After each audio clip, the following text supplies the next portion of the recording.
Yo, it is your boy Jeffanity, the host that stay doing the most, back with a brand new episode of the BadKidzPod, brought to you as always. Wait, real quick. Brought to you as always with my number one bad kid best friend, Nick Beam, in the building. Pew pew pew pew pew. How you doing, brother? What's good? What's good? And last and certainly not the least, because he has the greatest additions out of all of us. Added up, ComosediceCruz. Yay! What's up? There it is. There's a little applause for you, for my boys, for my brothers, my brethren. We're back. We're back. A brand new episode, a whole new season of this John. We just keep rolling. We just keep on rolling, just like the days. What's up with y'all? How have you all been? What's shaking? What's crack-a-lacking? Whatever the kids are saying these days. I have no idea. Man, it's been an eventful time for me specifically. Okay. Why for you specifically? Thing, specifically, Specifically, love it. Talk to him. I was able to hit San Diego in July, then I dropped an album in September. All vibes. All vibes. Mostly Outside by Nick Beam. If you haven't heard it, you should hear it, and you should listen to it outside. Absolutely. Everybody, everywhere. Or at least most of it. Yeah, that too. That too. Streets like it. Everybody's gonna love it. Mostly outside. Nick Beam. One more time, because we love to see it. Thank you. So you said San Diego? You went to? So we went to San Diego in July, middle of the summer, to escape the heat of Houston. Right. And man, it was eye-opening. It was eye-opening to see how people are living on that side post-pandemic, whatever, how Californians are getting down. Finally getting back to being outside, hence the name of the album. Shameless plugs. Keep going. So come on now. What were your impressions of that Cali life? So, San Diego specifically. Specifically. I gotta go. Right right next to the water. So, a lot of beach, a lot of walking outside, a lot of use your feet to get to different places. A walkable city. A lot of it doesn't really go above 70. Nah, maybe it doesn't. It doesn't really go above 85 ever at all, and it never really drops below 75, 72. Right, so just a nice 10-degree window at all times. It doesn't rain over there, so it was just like, wow, there are beaches you can dip your toe into without growing an extra toe. You can walk around and get to. I don't know if you ever heard of Galveston Beach, Texas, but I don't know if you've ever heard of Seaside. I've heard. I feel like you intentionally did not let us go there for that reason, if that's how you're talking about it. So we love Galveston, right? They got the boardwalk, they got the beach with sand, and like you could do things on the beach, just don't get in the water. That's it. Sounds a whole lot like Seaside and Bridgeport. So we're out in San Diego, and the water's fucking beautiful. Take the boats out. We saw some sea lions. It's pretty dope, man. I love sea lions. I think opened me back up to what the hell is going on out there since we've been in the house for so long. And what about you, Cruz? That inspired the the push for the album. That was it. I love the name. Good few months. The album is so much applause. First and foremost, album is phenomenal. By the way, yes, love it. And shout I mean, out as biased as that Comosedice sounds, on the track as well. Oh yeah, I did feature on there. Yeah, self-plug feature. Wait a minute. He's on. Yeah, no. What was the question? What are you doing? What's up with your life? What am I doing? What have you been up to since a lot? We've been a lot. You've been not doing one thing, rather specifically. When was the last time we potted? Lord knows. That's the answer. Because if we're talking about July and being went to San Diego in July, that's a lot has happened since July and now. I'm going to use that as our timestamp. Okay. For those who don't know, I don't think I've announced on the pod. We knew prior, but we're expecting again. We have another little addition on the way. Wow. That's amazing. Little yes, yeah, that's the actual one. That's the actual one. Yeah, we got one of those. I'm sorry, it's been a while, and I should not be in control of the soundboard. But here we are. That's fine. Sorry, that's fine. He's gonna have to get used to hearing that sooner or later. Wow. Love it. Hopefully not. Yeah. No, hopefully not. Definitely not. So we're expecting. He's supposedly he's a baby boy. I don't believe it till he's here. Because as you may know, I have 2 daughters, and who he will not let me claim on my taxes. That's fine. No, inconsiderate. My wife's side of the family is just pure estrogen. There's no males on that side, and I think her mom was a mother of 2 girls. Her aunt, 2 girls. All her cousins, obviously, are girls. Her sister gave birth to she's a girl who gave us our niece. She doesn't know that she gave her us, but she's ours. And there's just nothing but girls over there. So immediately when we found out we were expecting, and I was like, it's a girl again. Absolutely, it's a girl. There's no way that it's a boy. You're right. Lo and behold, boy was I wrong. And behold. But again, I don't believe it till he's here. It's hard to argue, this day and age is technology, and they let you know super early now. So like 10 or 11 weeks in early, they let you know what it's most likely to be.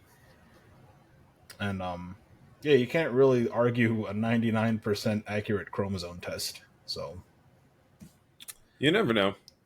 So how many bystanders were affected by your gender reveal party? Did you have? Was the news on site? None. Were there airplanes involved? No. There was not a pyrotechnic show? We did not make aviation news nationwide. No, nothing crazy. No one was harmed. No one's grandmother fell out of a tree or anything like that. No, but wait, time out. Because remember that time those people, I think it was in Michigan, built a bomb, essentially, and it killed their grandmother? Can you... Oh, God. Oh, there's been a lot, too many gender reveal that have gone awry. I look forward to them, to be honest. Thankfully. No, we kept it humble. We kept it very low key. Damn. Okay. We did poppers. We didn't release balloons, and then the balloons went to the power line and fucked up the power for the whole neighborhood for 6 weeks, and then they had to put the block under martial law, like it was fucking Gotham City. Man. Is that what happened in that clip? That one chick who let a bunch of balloons that hit power lines, and then they became Gotham? Bro, I don't know. Anything is possible. At this point, anything is possible. And you just gotta live with that, reality, and it's horrifying that anything is possible. Yeah, no. So definitely didn't do any of that. We just did a nice, humble, low key gender reveal. We were going to prank everyone because we wanted to be surprised, but it was a little unorthodox because the person that Denise had in charge of telling us or carrying the secret just did not. She did love that. She just did Can't not hold love it. water. Yes, the perfect person. So I've never met this person a day in my life. It was one of her coworkers or another. It was something. She was. I'm pretty sure she's a very nice person. What a politically nice answer. So appropriate. Just couldn't. So the way that it was done. So early on in the pregnancy, they do. It's like I guess the scariest series of tests, and they test for deficiencies, potential birth defects, Down syndrome. They test for a bunch of things, and now they also pull what chromosomes are in there. And technology. It's all goes through the little healthcare app, and you scroll and you see the results, right? Right. And she was, hey, look through, let me know what it says, and I can't find it. And then Denise went and immediately found it. So that's ruined funny. the surprise, I'm but didn't ruin the she's a surprise very for nice everybody lady. else. Bless her heart. She's very nice. And we wanted to prank the family and explode pink and then come out with the real shit, but I don't know what happened. It didn't work. I think we had bought like a balloon with pink glitter or paper or whatever the fuck. And then Dino ate it. No. Like he did that cake. I wouldn't put it past him. But I think it ended up deflating in the car or something like that. Something catastrophic happened. And we're like, it wasn't meant to be. We weren't meant to surprise that. Y'all were getting ready to fuck the neighborhood up. Y'all, something helped y'all. Something in the universe said, not this family, not right now. We got things. See, that was it. If that would have went through without a hitch, that's it, bro. Martial law at this moment. That's over a popped balloon. Yo, man, the butterfly effect, homie. The butterfly effect. I did see a prank one that was fire. Fucking family outside, regular shit. Oh, we're keeping it humble. They put the balloon up in the air, pop the balloon, nothing comes out. That's camera hilarious. pans to the black grandma with the wig on. She take her wig off and her fucking hair is blue. Everybody just start going crazy, bro. That shit. She ripped the wig off at everything, bro. That's dope. That was hard. That's fucking damn. Congratulations, though, man. That's exciting. Thank you. Shout out to Grandma. And Nick is a great name. Just random. No, so we've already decided that Elliot was a really good name. And so here's the thing about my campaign to get people to name their child Elliot. First of all, I'm not gonna give you my first name. That's pushy, right? But Elliot, my middle name is first of all, works for both genders. Very nice sounding. You could say it in anger really quickly, like my mom used to. Or it sounds really good on a resume. And wow. I'm 0 for 3 so far on getting my friends to name their children Elliot. And so here's the thing. I have the naming rights to one of my friend's firstborn daughter. That's wild. And here's how I did it. It all started with, all I needed was beer and Super Mario Strikers on the GameCube. Oh, we love beer over here. We love beer. We love Super Mario Strikers too.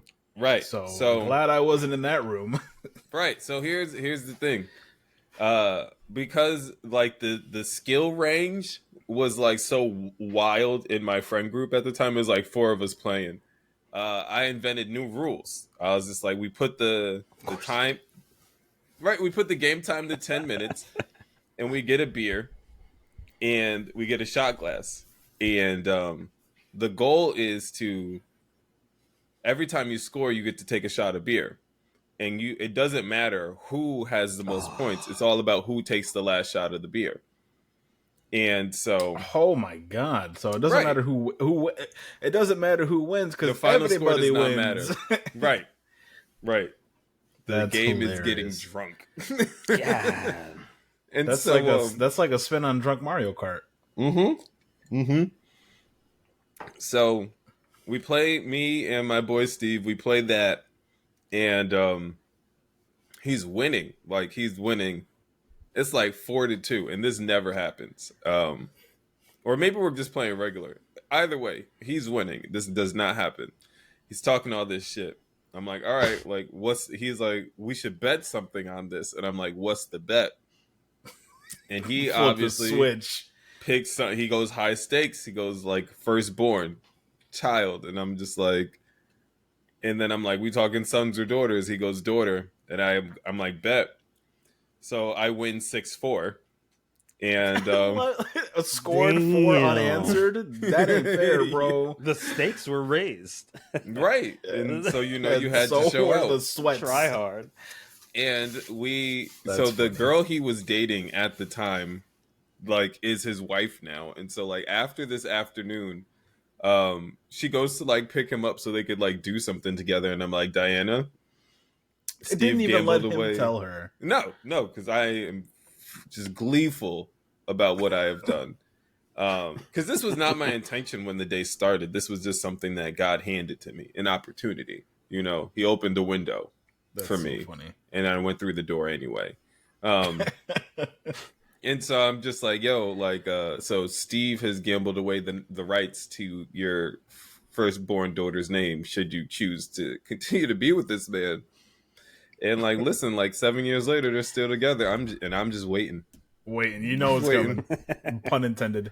I keep changing the name. It was my niece Shanice, and then they were, like, making me mad, so then I changed it to Karen. And we're still at Karen right now, but I think at the last minute I'm gonna pivot to Elliot if I can't get anybody else to do it. Because God forbid I have my own child and do this. No, I don't want that. Elliot, I could do Elliot, but okay. It would be like ELI-Y. I hate it. UT. Like, we gonna get real. Come on, Elliot. Elliot. Get what you gotta say with that, Elliot? That's like, come on, bro. We doing whatever these days when we naming our kids. We out here. No. Elliot. AEX we give that _. Come on, the horn. No. Hashtag. You're not spelling out Elliot's, like, syllabically or by syllables. Fuck out of here. Elliot. Mm-hmm. That's it. That's saying now. It's exotic, bro. It's new age. It's not exotic. I rebuke that. Death to the word exotic. Just like, if it's not in a video game, please don't. That's just a word I don't think niggas should have. Like, take that out of your lexicon, everybody. Because no one knows what to do with that word. Not until they meet exotic Elliot. You know what I'm saying? Yo, feel me. Feel me. Yes, let's go, bro. That's absolutely. Absolutely. Or we could just do Jeff with a G. Because all of these names. See. You know what? Jeff with a G, Elliot. Done. Yep. Caught. Found it. What y'all not gonna do is stress me out so early in the morning. Welcome back, boys. Glad to be here. Nah, I cannot. I cannot even. And, like, man, I'm so frustrated right now. I don't even know how to answer my own question of, like, what's going on in my life. What's up, man? Because I'm fighting my demons right now, and by my demons I mean y'all. Well, I mean, we're here for you. Are you? Yeah, dude. You? I feel like you had an eventful July. I feel like maybe if it's as eventful as I think, you don't remember it. Oh, well, yeah. I think if we're starting in July, a lot of things. If we're starting in July, right? So, yes, your boy went back home for what is probably going to be the last time. So, went back to Connecticut for my birthday. So, my sister's birthday is the 13th of July. Mine is the 20th of July. My other sister that the streets have given me, Janine, her birthday is the 4th or the 3rd or something. So, and my dad's birthday is the 28th. It's just mad July birthdays. Mad July birthday. So went back home, did Long Island first, then back to Connecticut, got super drunk the day before my birthday, was hungover all day on my birthday and so, like, here's the thing though, I'm, like, legit dying, and, like, my body does not want water, but I want water, so I just keep drinking water and throwing it up all day because, like, it's just what I want. And I don't remember that part, but it was a lot. It was a lot. No, this was the day of my actual birthday. Like, no one saw me on this day because I was a mess. And, like, my brother was over the night before, part of the reason why. So, like, the whole reason why I got so drunk is my sister had a gigantic bottle of yellowtail, which is like really sweet on the cheaper end of wine. But all I cared about at the time was that it was red wine, and I drank way too much of it. Too much and sugar. So, yeah, Ugh. way too much sugar.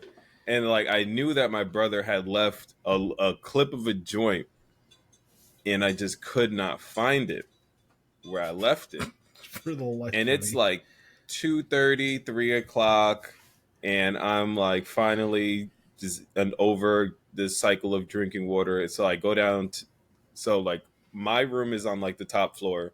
So I go down to like the main floor into the living room, and my mom was like, "Oh, that pot is over in this other room on the other side of the house." And I literally go, "Woman, you have ruined me. I could have been a person hours ago."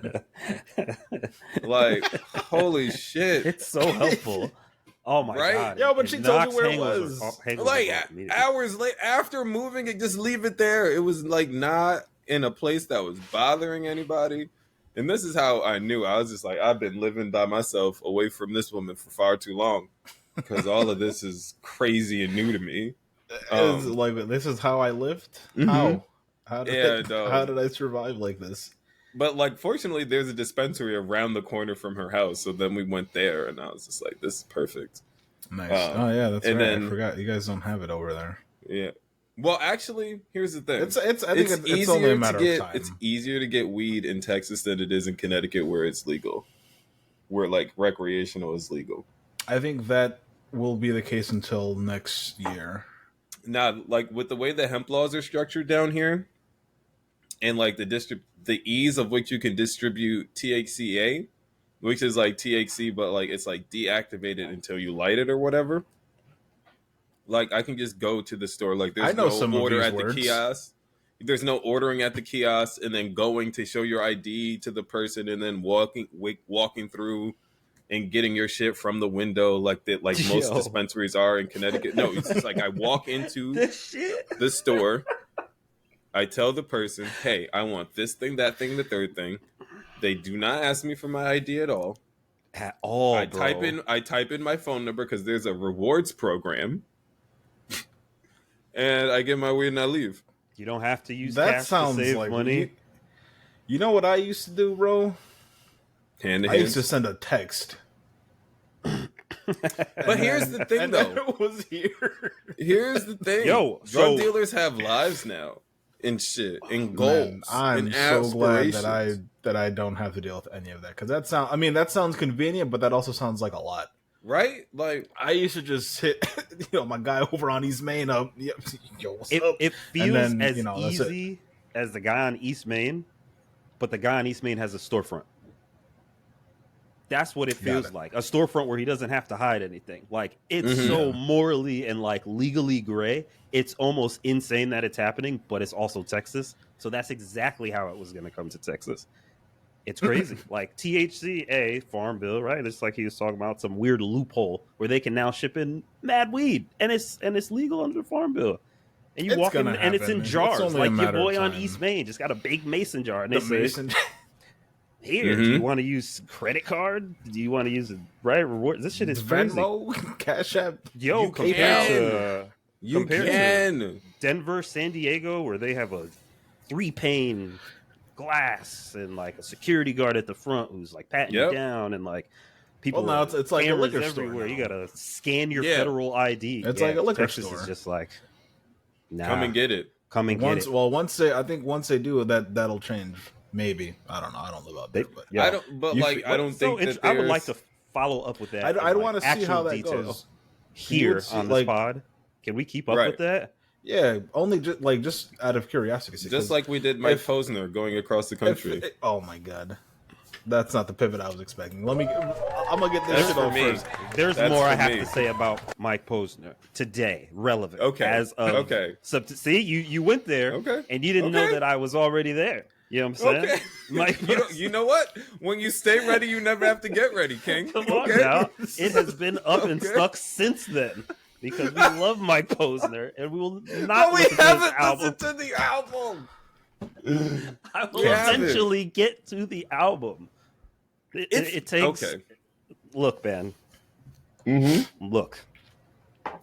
Yeah, Scientists say you Mhm. need at least 6 points of contact on a person's homepage before they're your fan, right? I've been on the internet. I have a digital existence. I make music on the internet. I've been researching this stuff. Takes six times for somebody popping up on your screen, and you like it 6 times, and that's how you get the follow. So Mike Posner's on like touch number 3 or 4, pause, where he's popping up for no reason and he's saying some shit I like, but I don't really know if I need to go listen to your music because that might kill the whole thing, right? But here's the thing, though, is that he's got joints. But he's got joints. I hear that. Like certifiable. Like back when I was still playing Call of Duty, like I was listening to Mike Posner. Like he's got joints. Like you could run. You could run a couple right now, and I will know the words. Yo, what is that Bev? That looks mad good. So I'm pretty sure it is a vanilla, pumpkin, cinnamon, maybe a latte. Tis the season. Okay, just fall all up in your mouth. Fall all up in it, y'all. All right, that's important. Yeah, we got pumpkin spice coffee beans from Whole Foods, and then ashwagandha. Do we know what that is? Do we? I do not know what that is. Never heard of it a day in my life. Just supplements, herbs, okay, energy, the natural way. Nice caffeine and energy, love it. And it's a little protein in there too. So chilling this morning. I love that. So this is a good segue because like healthy living is hard and has been a struggle, and it's more of a struggle as the fucking days go. We here. So I used to have a fitness goal. Like I used to have a point for working out, but now I think mostly it's just anxiety maintenance. But do y'all have like a fitness goal that I can maybe steal from you? Like my fake one is I want to lower my resting heartbeat, but I don't want to do anything to actually accomplish that goal, which is a fake. This is why it's my fake goal. But what about y'all? Do y'all have like a fitness goal? I think that you can. Funny you mention lowering your heart rate, because that was initially one of my goals, and I didn't have to work out to do that. But my Google Pixel Watch that I purchased in October of 2022, which is also being announced next month. Get yourself a smartwatch. It's so good. So they have this breathing app, and then you can set the watch to make you stop and vibrate at intervals to breathe in and breathe out, right? And that lowers your heart rate because your nervous system. So it's less of getting out and moving, but more of breathing and calming down. My goal was we had go ahead. I said we had a question in the Discord the other day that what was your favorite accessory or item of clothing or something like that you use every day or something, and I immediately thought of my watch. I have a Galaxy watch, but the smartwatch, it's the same, it's for the same purpose, and I use it for that as well, just to like I'm not checking it every day, but like if I'm feeling like bugged out at work, I'm all right, where am I at? I'll sit down. Where's my resting range at? Am I within it? All right, cool. And then I'll keep going about my day. It's like for things like that, it's super useful. It's more than just a step counter. For sure. For sure. Maybe I should get one. Do you not own a smartwatch? I do not. Oh. Because here's the thing with me and watches. I don't accessorize in a general sense because I have a habit of losing them. I've lost several watches in my timeline because I'm just like not used to it, and then like I never become used to it, and then it's just like for example, my friend bought me like a bracelet, and I left it at Karim's house when I was dog sitting, and that was also in July. It's September now. I've seen Karim 3 times. I just keep forgetting to ask him about it. So it's safe. Yeah, I mean, for until these motherfuckers move, I guess, and then they lose it. So the clock is ticking. It ticks away. But I'm not nervous at all. I feel like you would, and not even just a smartwatch, even just like a Fitbit or something, a Garmin, however you pronounce that brand, like just something. Not Garmin, Harman, Jarvin, McMarvin. Garmin, Harman, Jarvin, Marvin. But just something to right? To keep track of it. Instead of having to pull out your phone, you can just, oh, all right. Right. And I also was not used to, I never wore a watch a day in my life. And then the homies at work were all about like raving about them years ago. And then I had gotten the niece one because she was thinking about wanting one. And I said, all right, she well, was like, thinking about wanting one. She was thinking about it. That's me right now.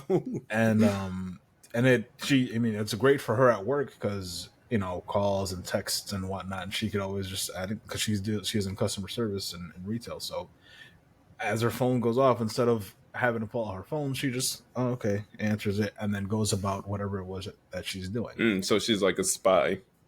Correct. Receiving messages and shit. Absolutely. That's funny. And you stealing company time on her spy watch. You could reply to text messages and stuff through. You don't even have to pull your phone out. I don't know. It's super useful, I think. So the more he's rattling off things you can do with your watch, I'm just coming in hot, like RVD from the top rope. You need to just get whatever phone that you have, right? You have a Pixel iPhone. I have both. Right. A Pixel iPhone. If you are trying to come on the journey that I've been screaming about for the past year, the new Pixel Watch is about to come out. And also from the top rope, if you just kind of want to get there and be there, like my ultimate, and I'm going to hate myself for saying this, you should just get an Apple Watch.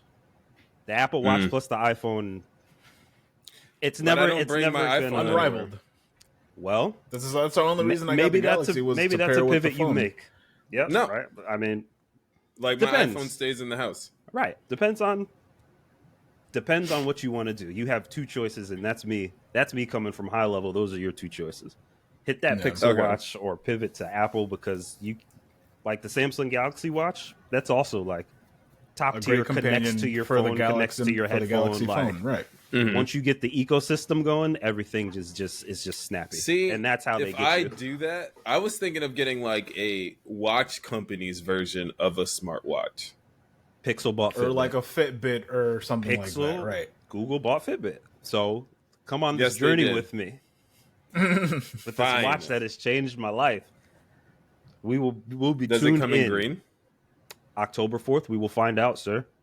No, and if not, then I'm sure they have green wrist straps. We can have a Discord event. Thing, though. You can't even ping me because I don't have service at my job. I literally my classroom is an icebox, and there's no cell reception. You might have it on your watch though when you get it. Probably not. Probably not. It's a shit box in there. I hate it so much. Oh man. So continuing with this fitness stuff. How do you guys incorporate it into like your day-to-day? I'm forced upon some level of fitness just by owning Benji. And that was one of the reasons why I bought him in the size that he did. Like he's a little bit too big for an apartment. Well, I have a relatively big apartment. So like he's about as a perfect size for this apartment, but like he's not like a 1-bedroom or a studio sized dog. So he requires at least like, you know, we do like at least a mile a day if I'm like bullshitting.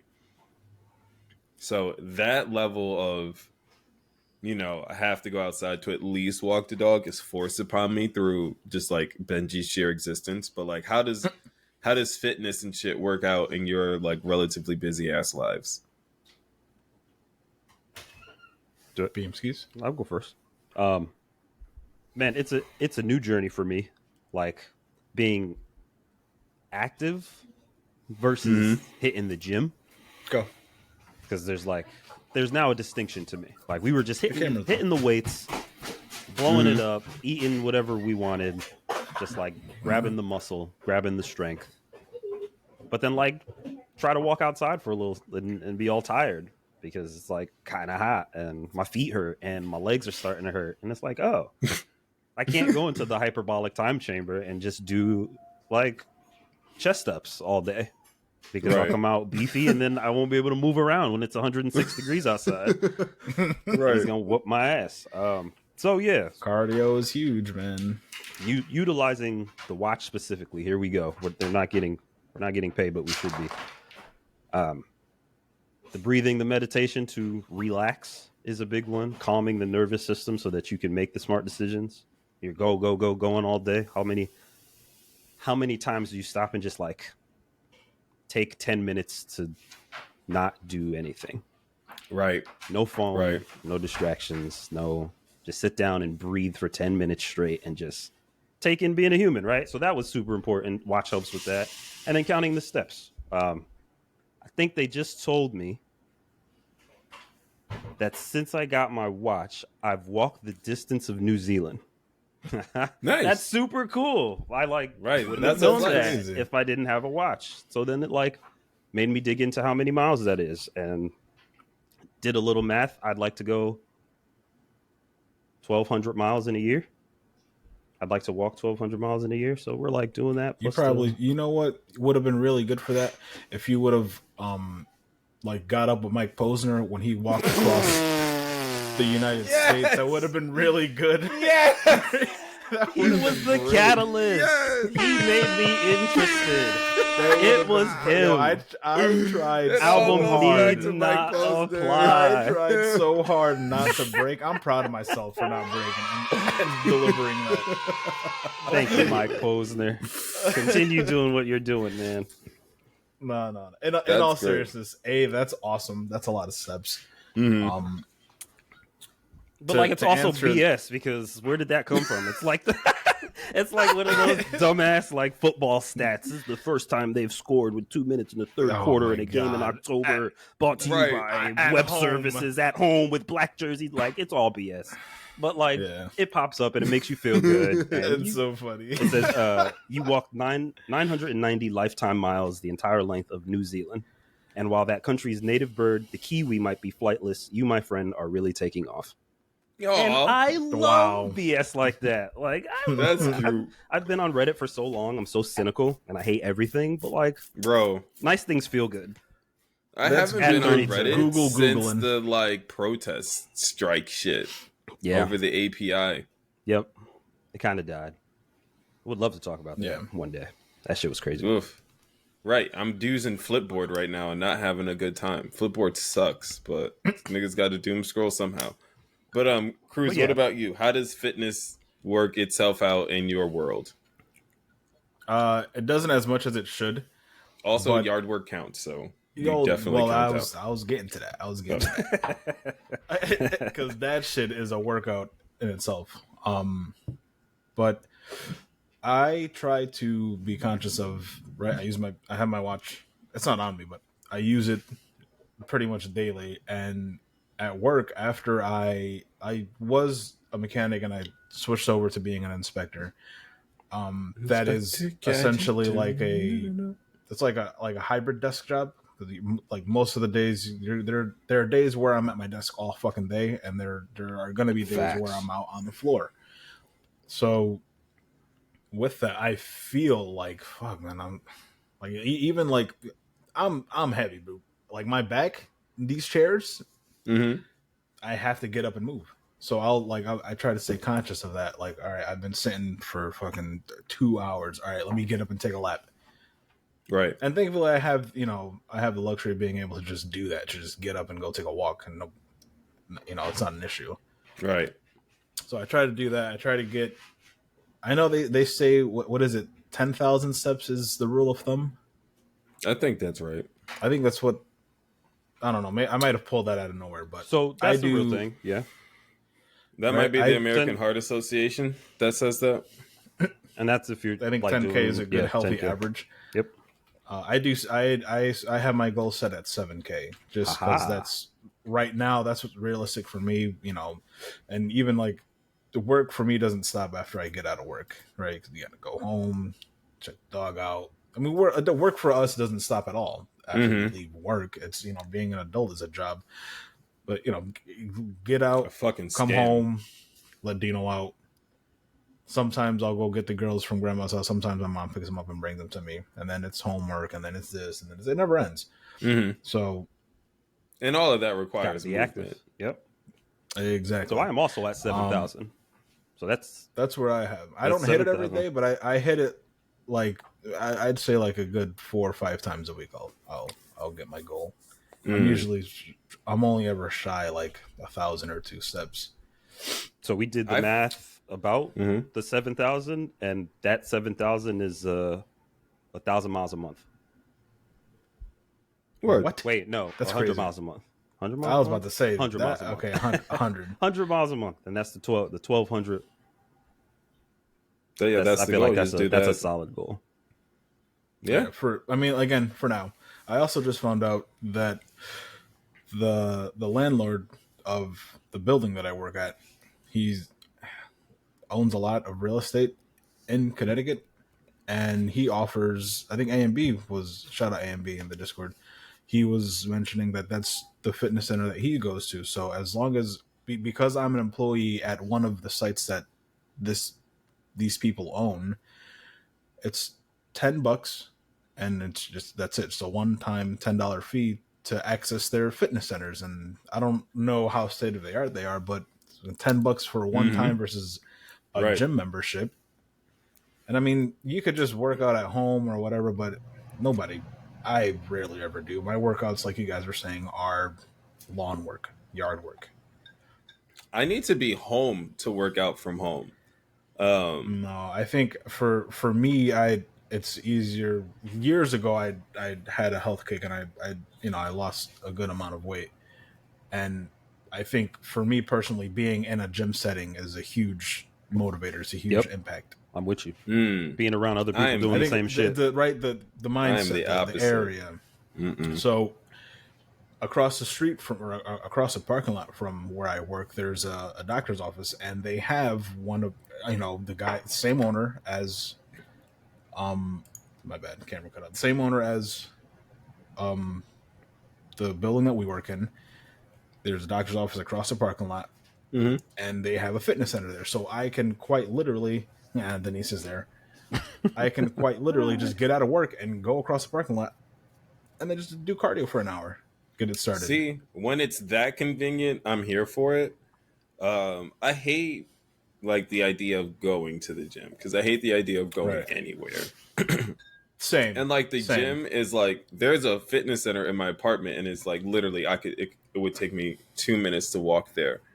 But if I'm gonna be home, like during the shelter in place, oh God, I had a great time. Because like fitness with like it's all like cardio is just my response to anxiety. And that's probably why I played soccer so much as a child, is because I just got to run that shit out of me. But I think that's always been my thing, and I just wasn't really conscious of it. But when we were doing the shelter in place and I was teaching from home, I just like ordered resistance bands and was just doing like body weight exercises and resistance band stuff like at 12 o'clock every day. Like at noon, like I'm done teaching. I applaud you. And I'm going outside and like walking the dog or doing a quick run, especially if I didn't do one that morning. And it's just like, quick 30-minute dips, sit-ups, push-ups, curls with the band, and then just easy. But like I can't do that on the weekend, or I can't do that. I'm never in the space to do that after work. I can only like do cardio after work. I want to like do sit-ups and push-ups, just like basic shit, like before I go to bed and when I wake up. But I always remember when I'm about to go to sleep, and I'm just like, oh, I'll just do this tomorrow. And I've been doing this tomorrow for like 2 months. Like that's my fitness goal. Level of perseverance that I do not have to do at home. Oh, I have a whole separate room, so it's just like that's just like my fitness room. That's fair. Right, like the guest room is like, especially when I like first moved down here, because I was still also teaching remotely. I was just like, yeah, it's too hot to go outside, so just go to the extra room, bust out these resistance band trainings, and then it's like also because like my abs were a big vanity project, and it wasn't until like my late 20s where I had to like take that shit seriously because like time started catching up to your boy, and I was just like, nope. But also shout out Black Swan Yoga, because that also has been a Bikram. big help. big help with getting like just a routine, like something in the week that you know you're doing. And like, I don't know about you being, but I'd be in there talking to myself and just full of encouraging words until we make it to the end. When they say this is your last vinyasa, I just be like, euphoric. I did it. And then you have the best sleep that you've had all week. Then you knock out like a baby because you've stretched every single muscle in your body, and you've sweated it all out. You sweat out every bad decision you made in the last 48 hours. And she's talking to you the whole time, like, inhale all the good shit and exhale all the bad shit. And I'm like, okay, I will, bro. I'm doing that right now. Exhale this bad shit out of me. I don't need it. Breathe in, breathe. I don't need Love it. Mm-hmm. Love it. So you mentioned sleep. That is another huge fucking thing. Ugh. I feel like now I think the world has come to know it, but sleep was not looked at as a part of fucking like being healthy. Sleep is the thing I'm best at in the world. That is, I need to be. I'm so bad at it. I'm so good at it. There are so many good video games out right now. It's my Achilles heel. 2023 has been probably the best year for gaming since last gen. I have to stay up and play. I have to stay up and play. We can talk about that later. But what I was sleep. What games are fucking up y'all's sleep schedules? Because like I honestly and truly can like I love sleep. I am of a sleeping family. It's of really a sleeping family. Growing up, I promise you. Growing up, it was like we all had to like somehow follow my mom's drum. We would wake up really early, and then we would do a bunch of shit, like clean the house, go to the store, blah blah blah. So by 11 o'clock, like all of the day's worth of shit is done, and then like you either clean a little bit more or you starting to settle down, watch TV, and then slowly the whole house would just fall asleep. My mom would fall asleep first. Nap time. Then my sister would fall asleep. Makes so much sense. And then I would enjoy the peace of everybody being asleep. And then like 20 minutes before my mom would wake up, I would go to sleep. And when during the summer, y'all niggas know from 1 o'clock to 3 o'clock, from 12 to 3, if I'm not answering, it is because I am asleep. Knocked out. And that everybody knows it. If you know me, you know that those are my sleep hours. Like if I'm answering, it's just like it's only a matter of time before I stop. That Earth's an anomaly. Like I just can't stay up anymore, and I don't know if it's just like because of like my work schedule just being beaten into me, but it's just like I will always pull the cord, and I will always just say I'm going to bed. So what are y'all niggas playing that is like fucking up y'all's sleep schedule? Because the only thing that's doing that for me is like I'm drinking and I'm playing Fire Emblem until I fucking clear this level, which usually takes me several hours. So what is it? So I'm playing the Outer Worlds for real. Ooh. I'm trying to enjoy Space Harem. Yep, RPGs again. My current team is 3 women. I just found the last Space Harem. Between that, man, and I got battle passes, bro. I paid $10 for those. You gotta get your money. I gotta get my money. I need them skins, bro. What games do you have a battle pass for? Apex, Destiny and Rocket League? Apex, Rocket League, and Destiny. We're playing Apex again. I'm actively playing Apex again. On it again. Have been since last season. It's good now. The rotations are fire. They have special events. They removed some modes and then added a bunch of new modes. They probably got them. But Arenas is gone, right? Arenas gone completely. Oh no. Replaced by all sorts of domination or whatever, capture the point. Oh! ABC, team deathmatch. You get respawns in some of these matches. You like holiday themed events. I'm back on Apex for now. And I got to finish my battle for now.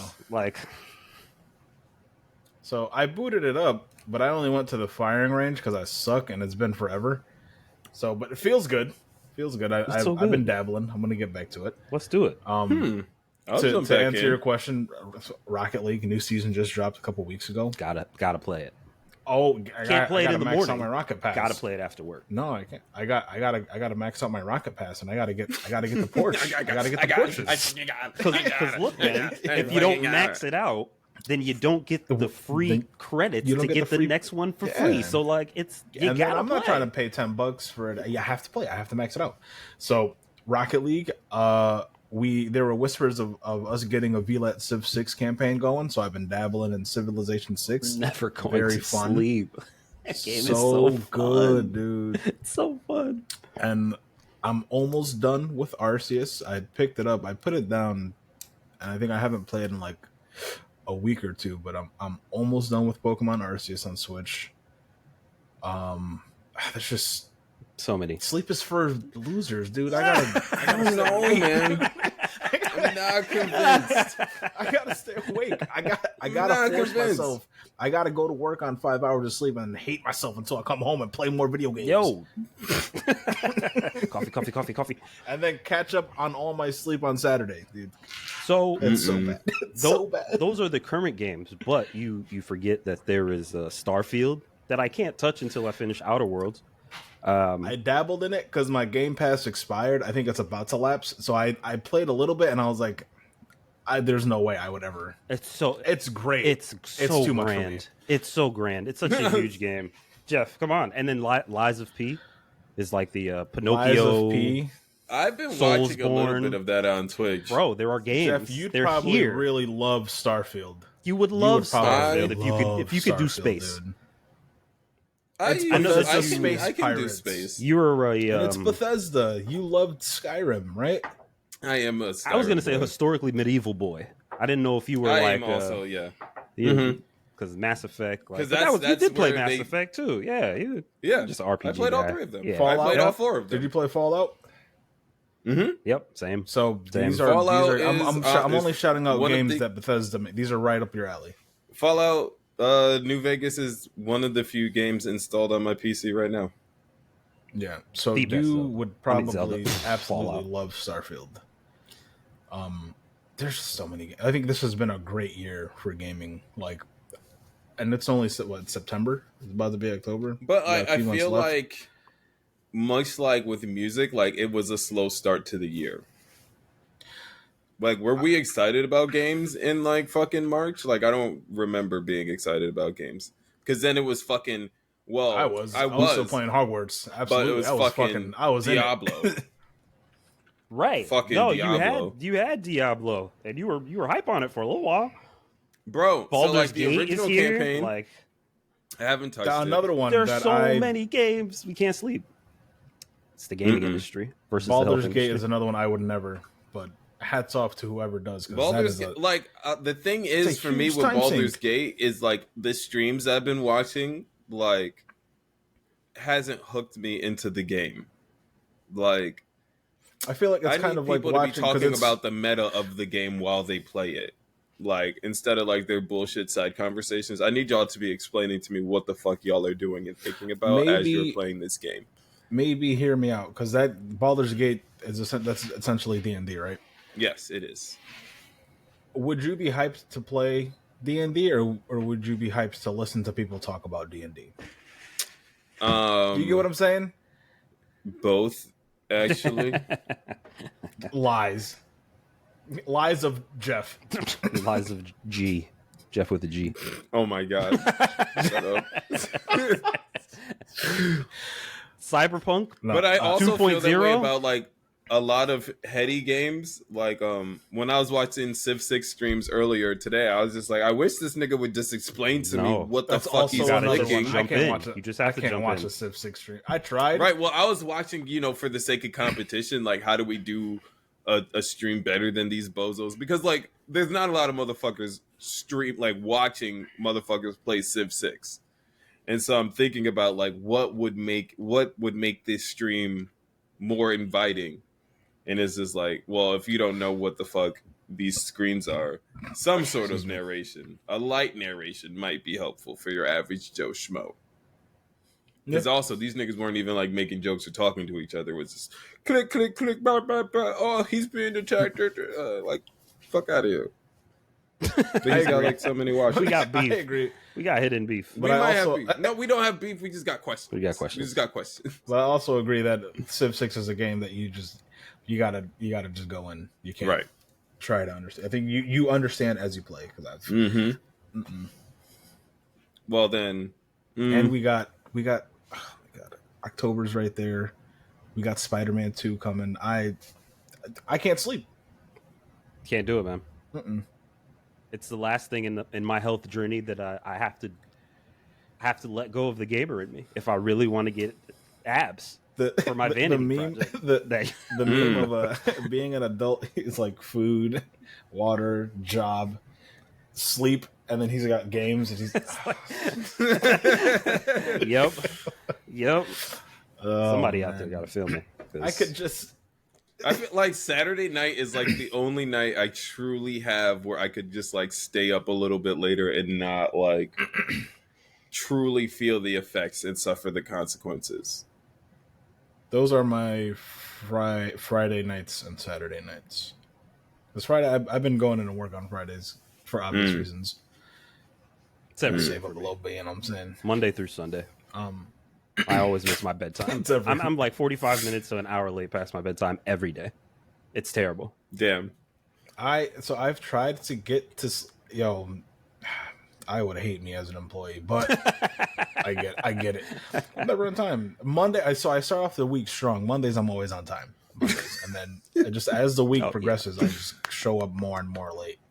But then I make it up on Friday with OT. The only time I'm like supposed to be like, I show up to work kind of early every day except the day that I need to, which is Friday. Because another, like, my day of the week where I do whatever I want is Thursday night. I don't know why. Maybe an homage to college when, like, going out was like, we just went out on Thursday. So it's just like, I'm doing whatever the fuck I want on Thursday. Because I know on Friday, 5 of my classes are doing, like, it's like, do whatever you need to do this week. There's no real instruction. I only have to teach like a real class twice to English. And that's easy because that's my fucking job. So Thursday night, I'm always like, fuck it, YOLO. Because like Tuesday and Wednesday are usually the bane of my existence. And that's when I'm like up playing Fire Emblem till like 12:30. And it's just like, oh, wow. I either clear this level on this attempt or I go to bed. Or I keep drinking not clear the level and try and clear You've been in it. You got to beat it. Bro, sometimes you got to clear the level. It's taken me sometimes like a week to clear this level. And so here's the reason why. It's not that I'm trash at this game.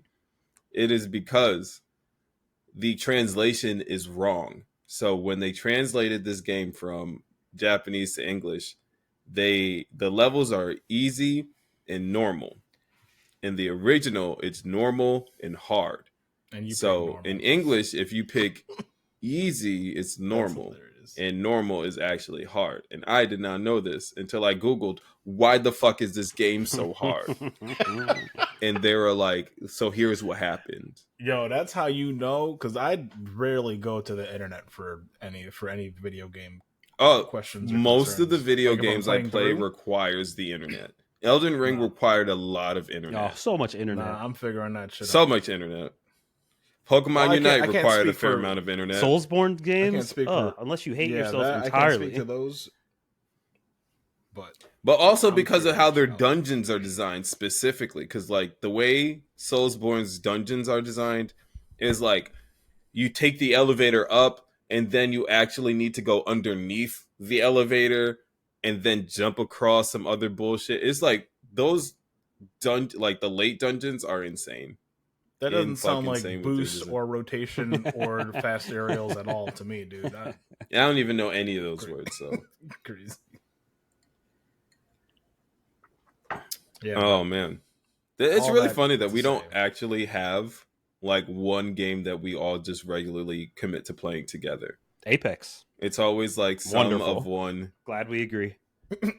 Wow. Can't wait to play it again. Installing comes after we're done. Every game is seasonal now, and sometimes the seasons don't be smacking like that, so you have to have a rotation. And then when none of the seasons are smacking, you pick up an RPG. Well, at least that's how I've been playing it. That's smart. That's smart. Get my little 3-month battle pass, max out my battle pass, see what's shaking. Like this whole time, I've been like seasonal model plus playing a little bit of Outer Worlds in the background, maybe picking up Pokemon and stuff like that. And like just kind of biding my time for Cyberpunk to be good. And now everybody says that it is, and I never bought the new patch. Like, the new patch. There's a new patch. I was also thinking about getting back in, but I'm gonna play on controller. I think part of my issue was that like with that game in particular, you play keyboard mouse? I was trying to play it keyboard mouse, but I was also learning because that was the game that I bought to like christen my computer. But I realized for certain things it's just like easier. Like I play Diablo on controller because I fucking hate clicking and dragging to move. Like movement is just easier. But like Diablo is jumping into Apex keyboard mouse. You're nuts, bro. Love it. You're nuts. That's how I play it now. Love it. I can't go back to controller. Yo, I want to go back to playing Overwatch. It's been a while. Overwatch was a lot of fun. All right, I gotta go. Man. Overwatch was fucking crazy. All right, I gotta go. It's the same amount of about fun what those as developers are doing makes me want to play that game. The fans of the game are so unhappy all the time. All the time. I mean, all the but time. It was free.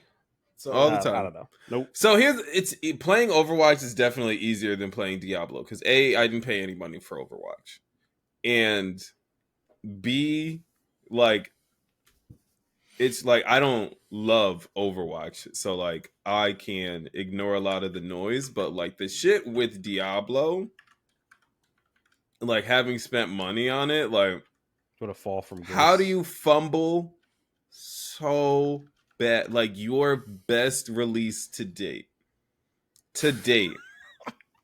Like the game wasn't even necessarily like that broken when it was released. Like people were experiencing issues, sure, but it wasn't like a fucking disaster release. Like was it just the queue times were ridiculous, right? Queue times, they got funky, they got like hacked, they got DDoSed.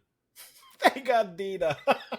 Well, they got DDoS towards the end when no one's like when they stopped giving a shit. But it's like they launched season 1 way too soon. Like I was playing casual. My character was only like level 62 when season 1 launched. But like I was also on vacation leading into season 1.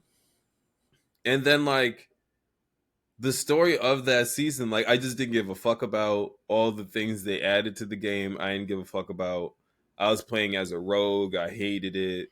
Like it was just like a bunch of things, and it's just like now they're talking about like their second season. I could care even less. Like Beam, you said it. Their fall from grace was like so hard. I wonder how many viewers are like watching Diablo right now. Not very many. A game franchise low key that's been going hard that is also taking up my time. It's Call of Duty. They, speaking of Diablo 4, are about to do Diablo 4 skins in Call of Duty. That's what happens when you fall under the same roof. We ain't Battle.net is going crazy. Like, there's Snoop Dogg. That's so dumb. There's Snoop Dogg. There's Nicki Minaj. There's a 21 Savage rumor. It's not. We've got a couple of people from. It's Microsoft. All right, I'm gonna. What's it? But the. Oh my god, the boys, operators from the boys. I think it was the main character captain, the fucking Homelander. Homelander, yeah. Homelander. They did like the boys pack. So Homelander, I think Starlight, and like one other character, the Void or whatever it was. Those operators came to Call of Duty. Yo, low key. That's so low key so kind of fire. Strange. I'm never gonna spend any money on any of that until they drop somebody like the Master Chief. Then I'm in. Yo, if I can use the Master Chief, run around Call of Duty, Call of Duty is so fun. You know it's coming, dude. I don't know, man. That's crazy. You don't have so to. Then spend it's any just money, like, but it's trying to get in crazy. on the meta universe like Fortnite. They kind of. Well, I think Epic did it first. Right. And the difference here is that Microsoft did it out of desperation. Oh my god, it's so bad. How? What makes you say desperation? They needed to. That's the only reason they wanted to buy ABK. For whoever hasn't been following it, ABK, I'm referring to Activision, Blizzard, and King, game developers, publishers. And they were losing. They've been losing the console wars for the better part of the last 3 generations. They were killing it with Xbox 360. They were killing it, and they got like a year head start. And PlayStation pulled it back, and they like just barely won at the end of that console generation, right? Excuse me. PS4 blew Xbox One out the water. Did the same thing this time around. And I don't know what Microsoft has going. Nick, I'm excited to hear your rebuttal. I don't know what Microsoft had going on or what they were, what was going on through whatever developers they had in house, but they just couldn't make good games. They said it's in the writing. It's all in the pudding. It's all in the FTC case. And they moved to buy Activision, Blizzard, and King because Sony was going to take Starfield. They were going to buy that up too. Like, they had to. I get it. But they're buying all these developers and all these studios, and they can't manage what they already have in house. Like, look at 343. What are they doing over there? Halo is supposedly good again. The fans are happy for after what, 2 years? I mean, they killed it. They did okay with Mojang when they bought Mojang, but Minecraft was at the top of the charts for years. Microsoft bought them, and they were still on the top for a little bit, and then they slowly. I mean, other games and stuff came out, but I don't know, man. I have high hopes for them, and I hope everyone over there, does well for themselves after this acquisition finalizes. But I don't know, man. I don't have faith in Microsoft managing that big of a publisher and studio. Plural. When they haven't been able to do it themselves, they haven't been able to do it for these last 10 years. Beam. I'm sorry. One last thing. Okay, never mind. Never. The irony will die is before you can. Microsoft has the bigger bank account, but they own Xbox, and Sony doesn't. But they're out. It doesn't. On paper, it shouldn't be that way, but they got the deep pockets, so they should be able to figure it out. Okay, now. I love. Okay, let's start here. Corporations are bad, right? From a baseline understanding of what I'm about to say next, a lot of ingest things are about to come out of my mouth. But as long as we know, we're starting from the fundamental understanding that Microsoft acquiring all of these companies is bad for us as middle-class folk. It's bad for the consumer. It's bad for us. Like, monopolies are terrible, and we hate monopolies, right? We don't like them. They're floundering, they're fluttering, they're throwing money at it.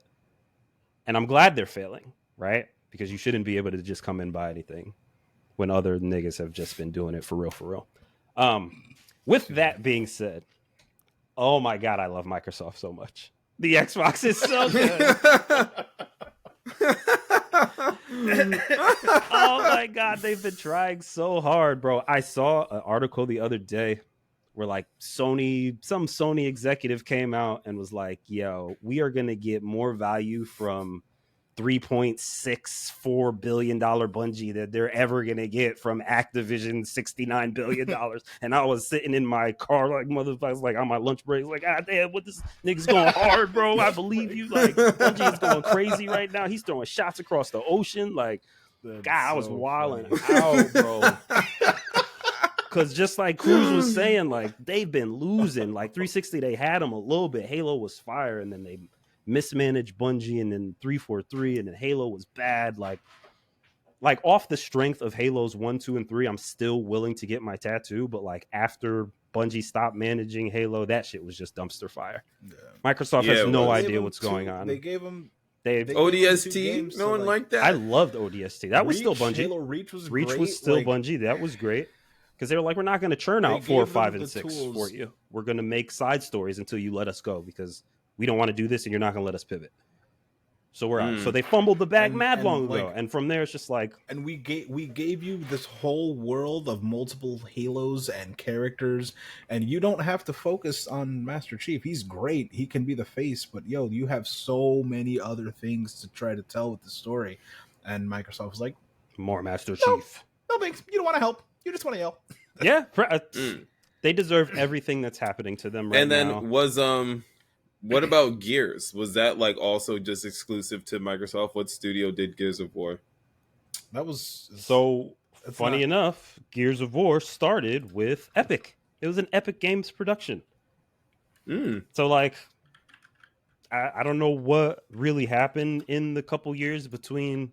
Like I remember the absolute travesty that was what Gears of War Retribution, where after the main trilogy ended or some shit like that, they released this side project that had no gore, no blood, no decapitations. Just not. And Gears then like the Cliff Blazinski, the main guy who did Gears 1, 2, and 3, left the studio. He's like the head writer. So they mismanaged that too. And then we tried to do what? Gears 4, Gears 5, and we try, and it's just not engaging enough. It's just not. They just fumbled it. Like we don't care about the story. We don't care. You're doing too much to try to get the new people in rather than the people that were there from the beginning of these projects that you created. Like they've just been fumbling the bag for years. But when it's time to get on Xbox and all the boys got the same game and you jump into a party and you go to matchmaking and it's clear and it's seamless and it's a place to play.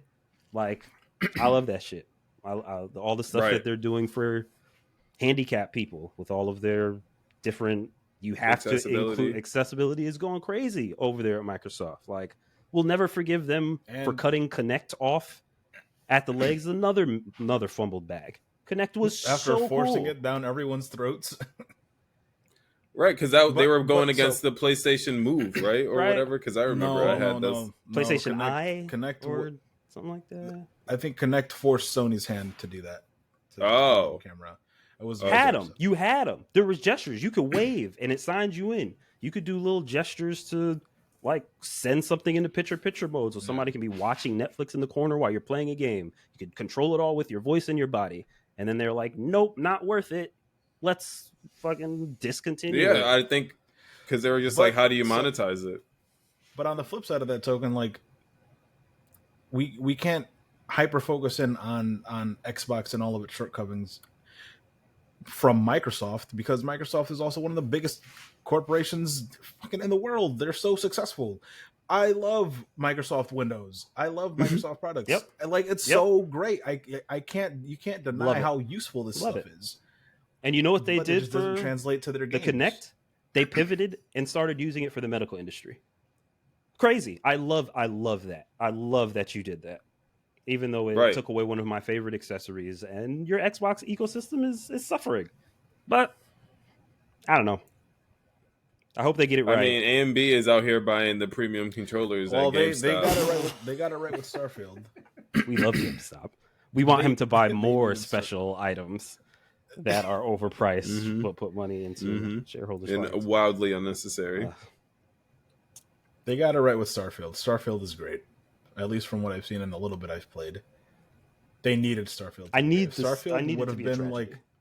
I want them to barely come out alive for what they're trying to do, instead of just listening. I think they're just throwing money at it. 5 years from now will be an interesting place to see how like this deal has shaken out.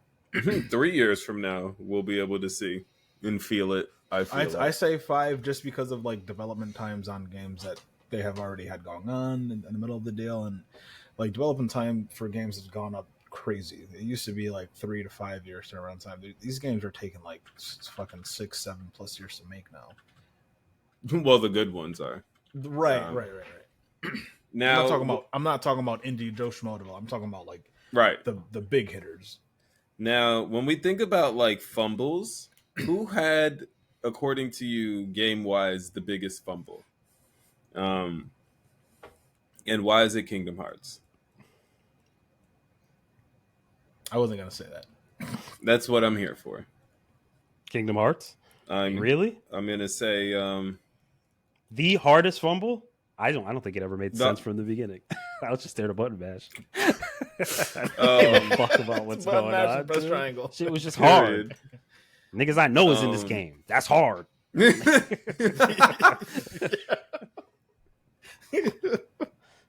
No, I think Kingdom Hearts just went honestly and truly off the rails. Like they were doing way too much with all the versions and the iterations of the story, and now you're in a sleep mode, and now you can use a card game to battle your dream demons, and it's only on the Game Boy Advanced, and it's just way too fucking they much. Bought it and to then PS2. And yeah, and I played it, and I didn't. I'm dying on this hill, bro. I love Kingdom Hearts. I do too, but like, oh my god, when you think about all things considered, there have been games that fumbled harder than it. I mean, for something that I loved so much, in that, like, realistically, you have two very powerful entities with Square and Disney, and like, you got to think about how you finish, and like. That last Kingdom Hearts they didn't was think not about that at all. They're still not done. Right. And so, like, I guess fuck me and all of this. And I don't like that. I don't like that. So, like, for me personally, for like, you know, shit that I've been around for and like having played through, like, that was a terrible fall off for me. Was Kingdom Hearts. Second, Pokemon. My second favorite thing in the world. Don't give a fuck about Scarlet and Violet at all. You can't pay me to play that game. Cannot. And Arceus was cool. No replay value there. Sword and Shield. I think I played it back one time, but like story overwhelming. The world is kind of cool. Not as cool as Arceus, but that's what they were building towards. Yeah. Pokemon. It's not necessarily a fall off, but like, I want something more fun for me, the older player. Beam? I'd Halo. Easily. I don't know. I just talked about Halo easily. I think Halo, of course this question is subjective, right? You could come up with whatever answer you want, but objective because it's Halo. Halo is the objective correct answer. No, seriously, I don't know what other character, main character at a certain point in time, like you're talking about Master Chief with Link and Sonic and like Ryu. Sonic could be another one. He's popping Mario, up like right. Master Chief was what we had. He was the top of the world. It was everything about Xbox. They forced Master Chief in front of us. Bungie made a fantastic game, trilogy, series, books, world. I had it all. It was great. And then they left. And then Master Chief is no longer in those photos with our favorites. Like we don't talk about him. Nothing's happening. We don't care. I don't know. There's the main character that was in the gaming industry for so long, just gone.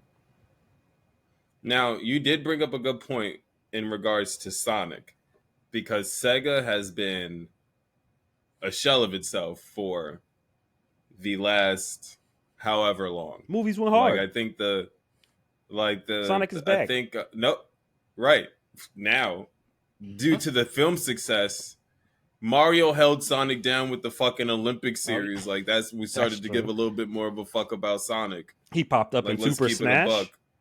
Good decisions were being made outside of mainstream Sonic Nintendo games. knows what they're doing. Nintendo Good knows product, but the Sega, we might. Yeah, because they made a deal. They're not dumb. But whereas I say Sonic in has been regards to popping Sonic. up, maybe in not the mainstream games, but they still have their Sonic Heroes or whatever they've been releasing. They got a core fan base that ain't up in arms on the internet. They had the Sonic is about to be mad ugly catastrophe, and then they changed it up for the first movie. Like, I don't know. Part of me feels like they did that shit on. That was a rollout. That was a so rollout. You may let the game Sonic 1, 2, 3, 4, 5, 6 die for now because there's nothing you can do with it. But it wasn't like the Halo show. Mm-hmm. Everybody hated the Halo. Great sci-fi show. Should never have been Halo. Right? I feel like that's where everybody kind of landed. You're just mismanaged. There are stories already that you can use, and you are refusing to stay with it. And it's just... They're doing The Witcher. They're giving it the Witcher treatment. Just don't use the lore. Why is Master that Chief has been having written. sex with a alien convict in captivity on a freaking United States Marine Corps ship? Why is so this he's raping happening? someone? No, they're into it. They're both into it. But yes, but subtext, absolutely yes. Why is that happening to the Master Chief? Why is his helmet off? Why is he talking? You saw his face? His helmet came off in like the second or third episode, it was oh my god, see here we go. Just give it the John Wick treatment. John Wick says maybe 50 things and across all 4 Pablo films. Schreiber. Do we know who Pablo Schreiber is? Let me see. He's Liv Schreiber's brother. Do we know? Wolverine and Saber actor who plays Sabretooth in the old X-Men's. Pablo Schreiber was the Master Chief, and he put on a great performance as a space super soldier in this predicament that they put him in. It should never have been Halo. And not Master Chief. It should not have been Halo. It could have just been a great sci-fi show. And that's just mismanagement. It's like, what the hell are you doing?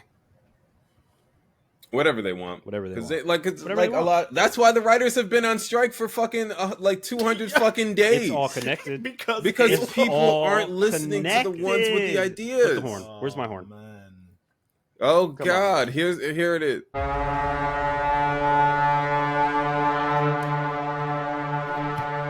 Yeah, crazy. That's my answer. Like, I got nothing else to say. We could talk about this all day. That's my answer. Halo is the... I want to say the writer's strike is like 145 days deep, at least according to this article that was written yesterday on NBC. So, what about you, Cruz? What trilogy has fallen off? Well, what series has fallen off the hardest for you? Games series? Yes, games.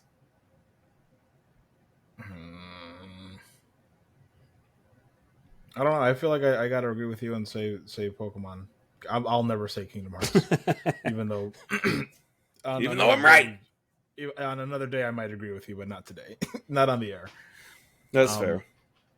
But yeah, Pokemon. I haven't played all of them because ain't nobody got time for that. Absolutely. But Pokemon Gold still reigns supreme, still reigns king in my heart. And I've been playing Arceus, and it's good, right? Mm-hmm. Going from playing Pokemon Gold, where, I mean, these are like vastly different generations and times, and I mean, video games, right? One is on Game Boy Color, the other one's on the Switch, and in 3D. But the world in Pokemon Gold feels so much more full than this huge 3D open world on Nintendo Switch, right? Yeah. Like going from playing Pokemon Gold to getting your 16 badges and trying to beat the Elite Four, 16, getting your 8 original badges, and then going back and swimming across to Kanto and realizing you have 8 other gym members. That shit blew my mind as a child. And then you have that's the one where you get to fight Red at the end, right? With his fucking level 90 Pokemon. You don't have to. Why do you think I level Pikachu up so much, bro? I love it. We're not doing this. Jeff's yelling, we win. We're not. But going from that, right? That whole like, oh my god, but fuck, behind this, oh wow, I have so much more. I've only beat half the game and I'm 30 hours in. Yes, give me more. To playing Arceus, and it's cool, it's modern. The Switch can only do so much because it's not that powerful of a console, but you get thrown into this world and you become this like a strange villager who fall from the sky. Fuck, all right, cool. And But the sense of exploration is at its height in the first 2 hours of the game, and then for the remaining however long it takes you to beat it, it becomes stale. To me, it became a little stale. Just that aspect of man, look at this vast open world, and I think I see like 4 Pokemon over there. Yeah, like it felt super empty. But the gameplay was all right. It was cool, right? The battling was dope. The agile and strong attacks were cop-outs. They don't need to be there. Yep. Unnecessary. But I would say, back to what you were saying about gold and silver, with that, those 2 games and that time and space. Yeah. That, when I think golden years, it's gotta be that. It's like Pokemon, Pokemon Yellow and then those. Because those were really I'm going to give you something my first consistent Pokemon game in color, like a consistent new experience. I'm not sure if they did it in Heart Gold and Soul Silver, because those are hard to pirate for now. I never played them. So I don't know if they kept that, you can go back to it. I have to imagine, because it was just a remake. Because it was, they just did it beat for beat.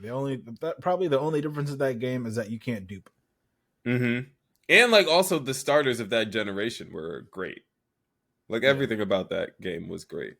Although the one Pokemon game I've played the most, I want to say, is Emerald. Simply because of just ROMs and emulators. That was my shit. Played through that game so hard. Me and the Macho Brace. Not even knowing what it did. I'd say that was in my eyes anyway, that's not a rapid descent, but it is a fall off. Mm-hmm. When you have those games, right? When you have, Yellow, Gold and Silver, Ruby and Sapphire, when you have that era. I don't appreciate this Crystal erasure. I understand what you're saying. So it's because, but right, go ahead. They introduce time and days of the week. So it was the same exact game. But you didn't. But if you popped up on the second Wednesday of the month, then you could hit the cave, and then there would be a legendary. Come on, bro. It was the same exact. I don't know if they had that in particular, but they had night and day cycles. All I'm saying is the Crystal Erasure. I'm just going to insert it into it. Gold and Silver, of course, right? Hot fire. Then Crystal was just we're just going to give you a. I thought it went without say. Crystal. I'm gonna say its name. I'm gonna say its name. Okay, that's right. All right, Gold, Silver, Gen 2. Crystal. Gen 2. Which y'all? Someone is correct. This very specific person from our childhood, I believe, stole my Pokemon Crystal, and she knows that she did it, and she knows who she is, and I curse her. To this day. Jesus. To this day. Right, god dang. Because, why would you do that? Wow. All I'm saying is, she knows who she is. I'm not going to say her first and last name on air, because I really want to. But I won't. But that is why, for me, Crystal doesn't make it into the conversation. Because you never got to experience it. I never got to fully experience it. I'm so sorry for opening up that. Mm-hmm. Don't y'all actively play Pokemon Go? Yes. Yeah. Is that not Nintendo serving y'all some good Pokemon right now? It's not. Nintendo. I'm looking. As they badger me daily for gifts, they attack my character. Actually, because I don't send them gifts, and they're gonna passively say it's okay. Unbelievable. I only care because I have a challenge where I need to send 60 gifts, and I've got 8 of them hoes left to send. So, yes, I'm a little angry, a little aggressive right now. So close to the end. But also, of this just send me gifts, dude. Look at it. Look, here it comes. Here it comes. There it is. Also, just send me gifts. Send them right now. Unbelievable. Oh God. So. Jesus H. So Beyonce is happening in Texas presently. It happened yesterday. I'm so sorry to hear that. Yeah, I should have just gone outside to see how fucked up the traffic was. Cause the girlfriend is going today to see her. And does Jesus take the wheel on that whole thing? I hope everyone behaves themselves in that. I've been seeing online that the challenge that's going around is Beyonce has a part in her album where she says she's doing her verse, or maybe it's a hook, I'm not sure, and then she says mute, and then the song goes silent. So the challenge is which city during the tour can hit that mute and not say anything the hardest. And you know how hard people go for Beyonce. So I just saw yesterday that Houston's first night cleared Dallas. Cleared them with the mute. Well, so I need... First of all, shut that hell up. I need Houston night 2 to hit that mute hard, and I need them to represent. I need y'all to represent because Beyonce's home. The queen is home. Right. And also a middle finger to Dallas. So I'm gonna need Houston night 2 to get on their Zoom. I'm gonna need them to get on their Zoom. Yo. All right, that's it. That's all I gotta say about the Beyonce concert. But I got one more thing to say about the Beyonce concert. Okay. Go off, King. Okay, say all the things you have to say. Unless the item on your menu, Houston local restaurants. Unless the item on your menu proceeds go to Beyonce. As a black woman, y'all need to stop naming things the Queen Bee blank. Y'all are not allowed to do that. Stop doing that. Wow. There is a Queen Bee so item on almost every menu that I've been going to. Just because they got a Queen Bee barbecue.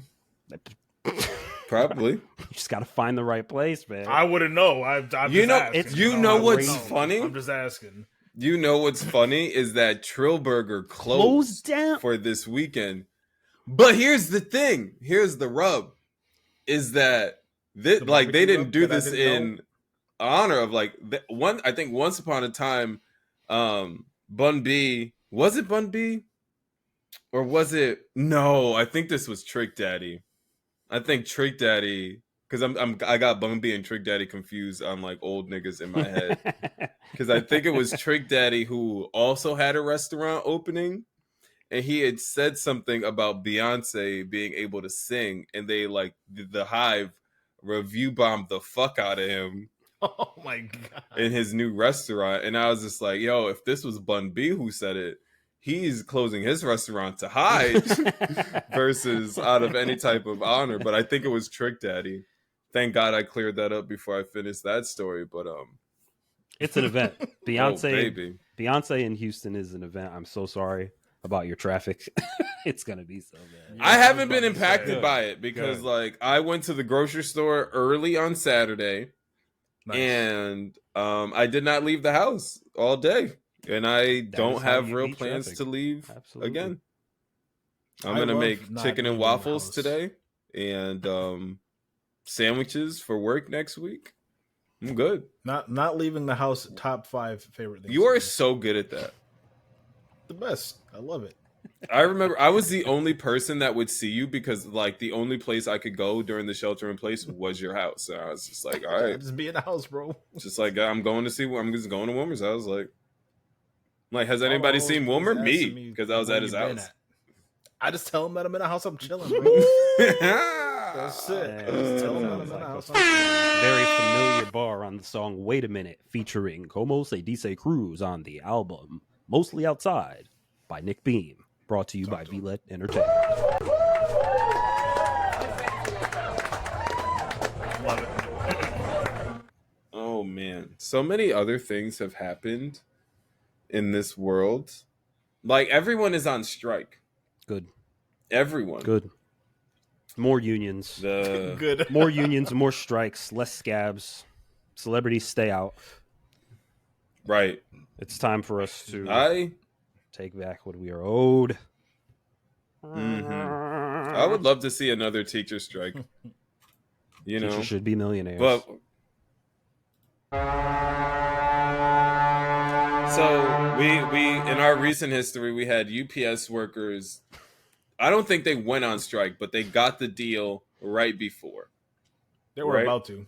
Yeah, that's why I went through. They were about to fuck shit up. Mm-hmm. I don't think no one was gonna get shit. No one was gonna get anything. Yeah, I was gonna say I don't think they. I mean, obviously the top execs understand, but I don't think that like your everyday person public understands how grand of a thing that would have been. I was waiting. That would have been a huge deal. Oh God, if only. If only. So the writers have been on strike. We've said 145 days. Now I think it's the writers and the actors. Yep. Actors joined up a little bit ago. The car workers, auto employees have started striking against like the big three: Stellaris, GM, and another one. Not Chrysler? not the techs, not the techs, and the people in the automakers, right? Like in the manufacturing, people on the manufacturing and production side of things. Mm-hmm. And they deserve it.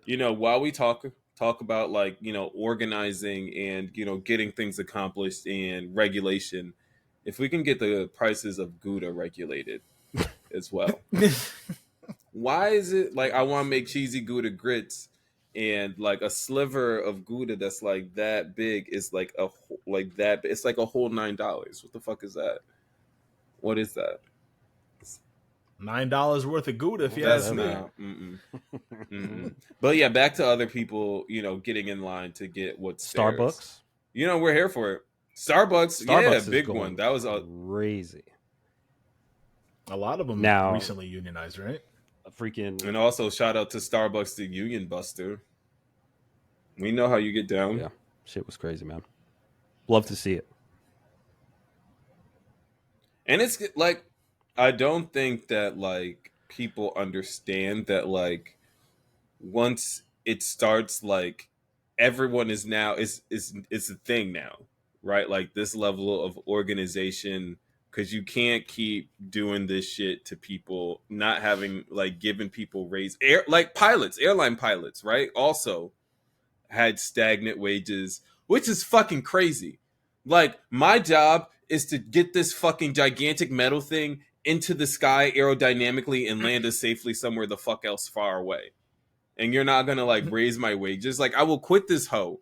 And then who will drive this big shit? Like, what the fuck are you talking about? Yeah, I feel the same way about. I've been in trucking this whole time. Like, what I do during my day job when I'm not running the streets is Nick Beam at night.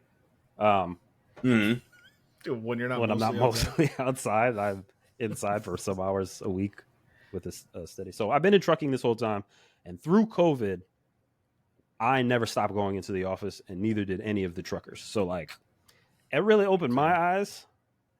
So who was really still out there in the streets and when everything was shut down, and who was kind of like chilling. And now that we are mostly back outside, pun intended, the motherfuckers who are shouting their riches into the void of the internet, telling us how rich they are and how many profits they made through COVID, and now all the prices are expensive. So like, I had to sit back and think about it for a second, and yeah, I think unions are a great start. Organize with your coworkers and like, fight for a better workplace, because we've been doing the work the whole time. Right? It was us. I remember there was... I don't know what to say. There was a school board meeting to determine whether or not like schools were safe enough to like go back in person. And these motherfuckers were meeting over Zoom because of the safety concern. So what the fuck are you talking about? Teachers getting back on campus in America right now? Are you kidding me? Bro, are you serious now? So oh my god! One of the things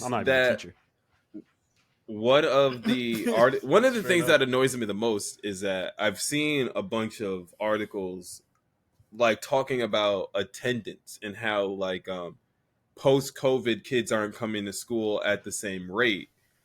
And they did it from home for a year. Like, the thing though for me is that nowhere in these articles are they acknowledging that kids are missing more days of school because they are getting COVID and they are missing school because COVID is still a thing.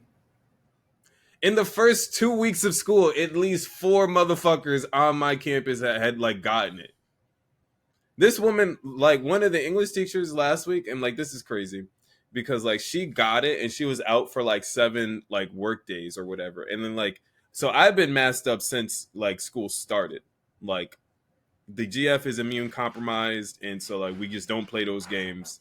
And so she got COVID, was out 7 days, walks by me on her first day back like, Blaine, keep that mask on, because she is once again not wearing a mask. Nice, but she would tell you that. Perfect.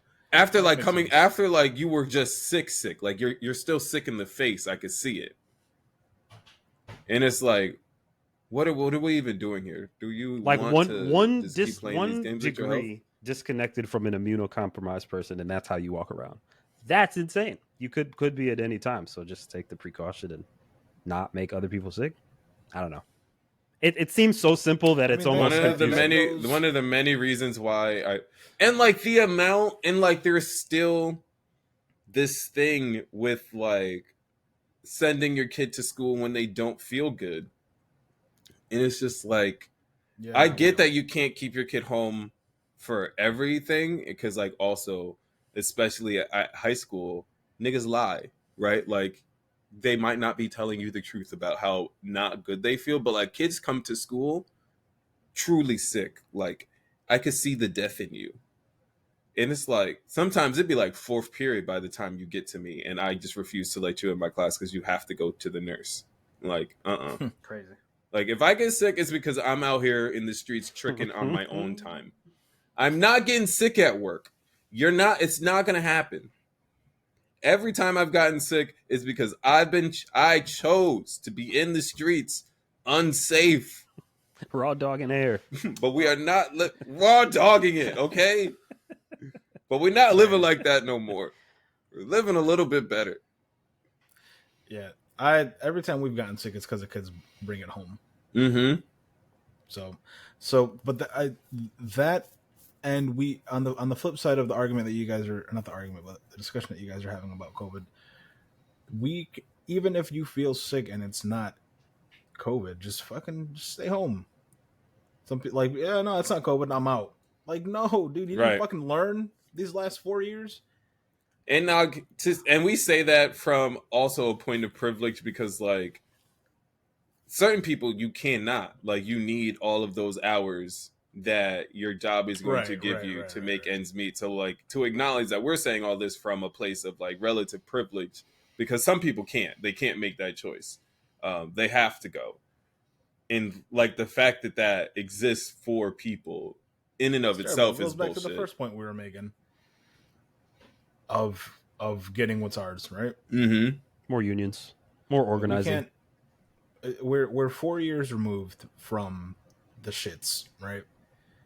And the fact that these execs and these higher ups are still playing the game of, or playing the part of, oh, let's start peeling the curtain back now. Like, no, we're here. This is it, right? And nothing is structurally different. Nothing. Like, we've been in it. We've been able to move forward.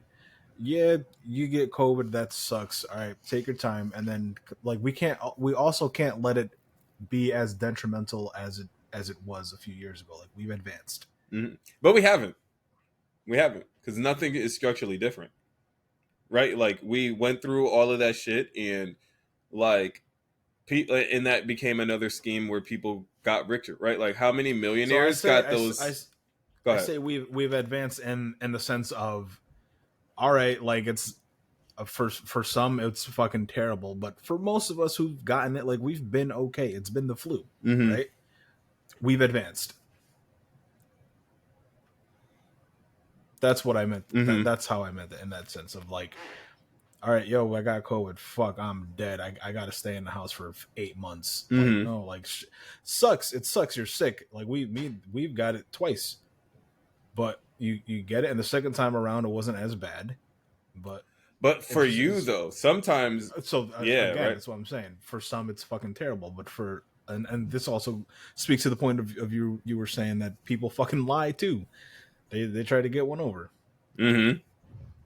I don't know. It's such a tricky like situation to try to navigate. Right, and it shouldn't be as hard all these years later though. Like, why can't we just treat it like what it is, right? It's a Super Saiyan flu, is how I see it. that It's we the are flu. not actually at all trying to get rid of. We're just gonna live with I it. don't think there's getting rid of it. Just how there's no getting rid of the flu. I mean, maybe I'm ignorant in the way I'm thinking of this, but I'm also trying to look forward and progress.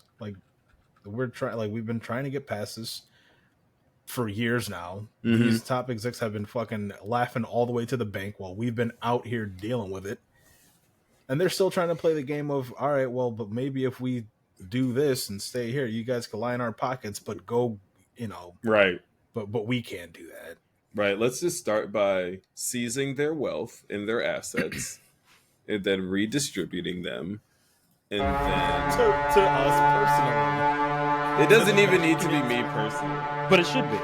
Can name Because you're a teacher. Right. I can name people in more need than I am. But your mental health directly affects multiple families. the future.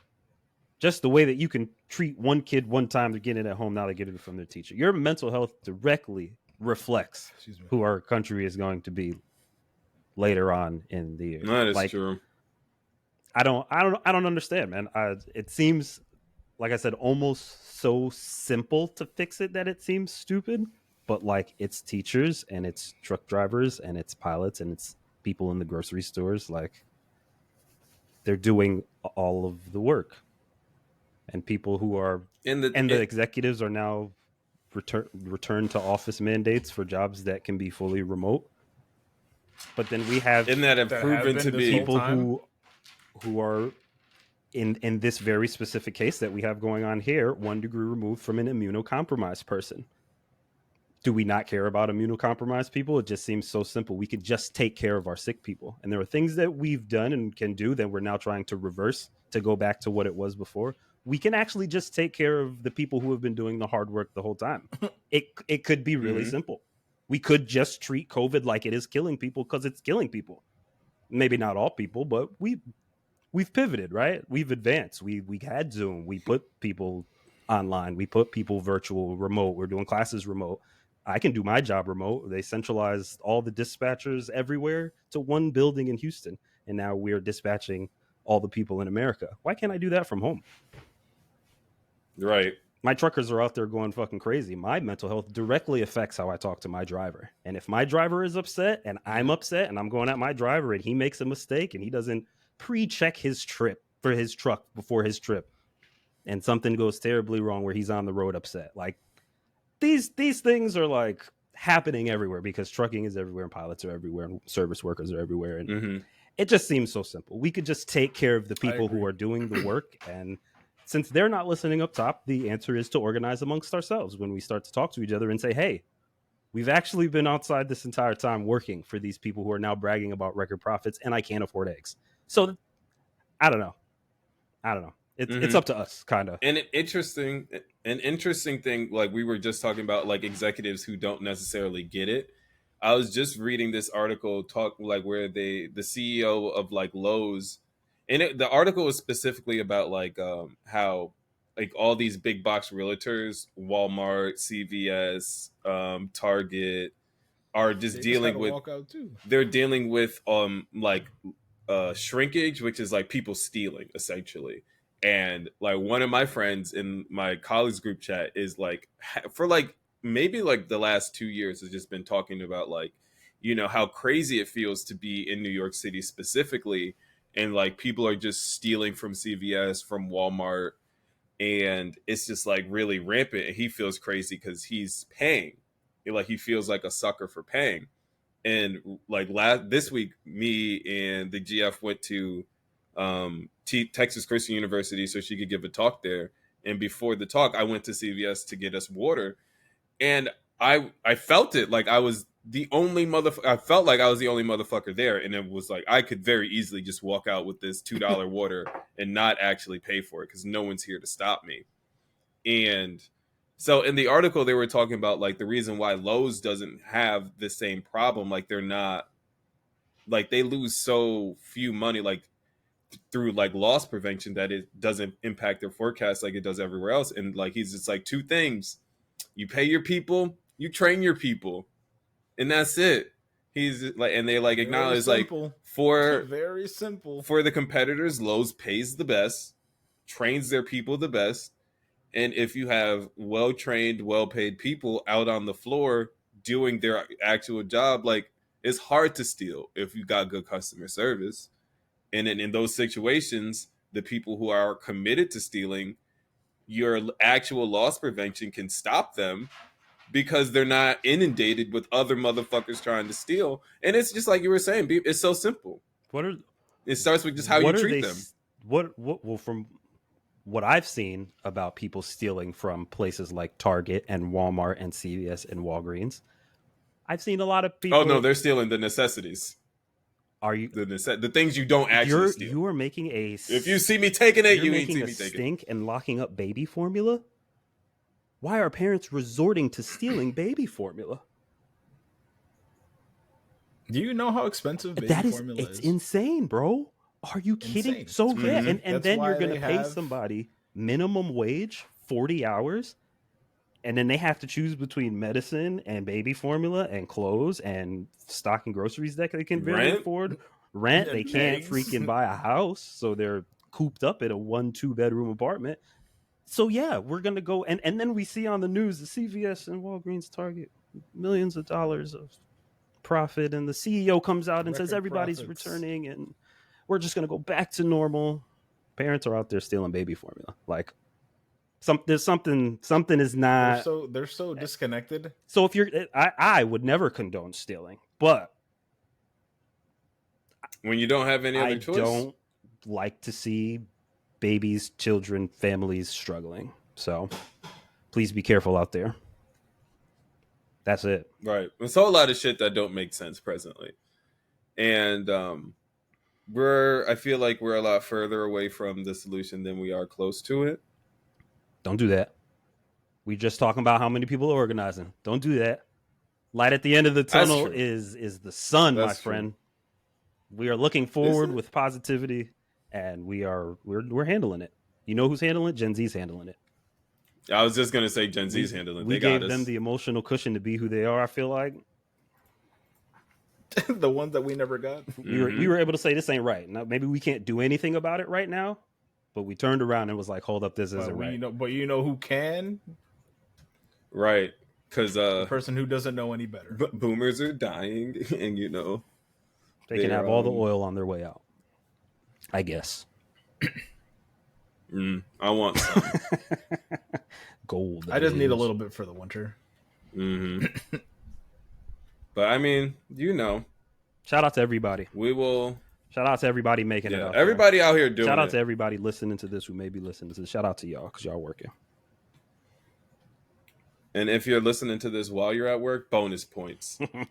Bonus points if you're listening to this on company time.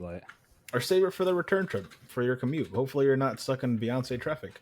And if you are, well, hopefully this makes it a little bit easier. Doing our part. Just by a smidge. Just by a smidge. All right. Anything going on in your worlds coming up that you're looking forward to? I got I'm making chicken and waffles. I'm gonna try and make grits today, Beam. I'm gonna let you know how it goes. Immediately looking forward to that. I don't know what protein I'm gonna do with it, but well, what's the rest of your day looking like, Beam? Well, we'll talk about that later. So yeah, I'm looking forward to food. Mostly outside. $9 Gouda. Hopefully some friendship and some $9 Gouda with some like $1.25 grits. Like it's gonna be a meal for the ages. That sounds awesome. Yeah. I gotta try a little bit more. I've been slacking with the meal prep, been super lazy, just been like powering through the day with like coffee and fruit and like small shit. So gotta try and get back into it. What about y'all? What are you guys excited about?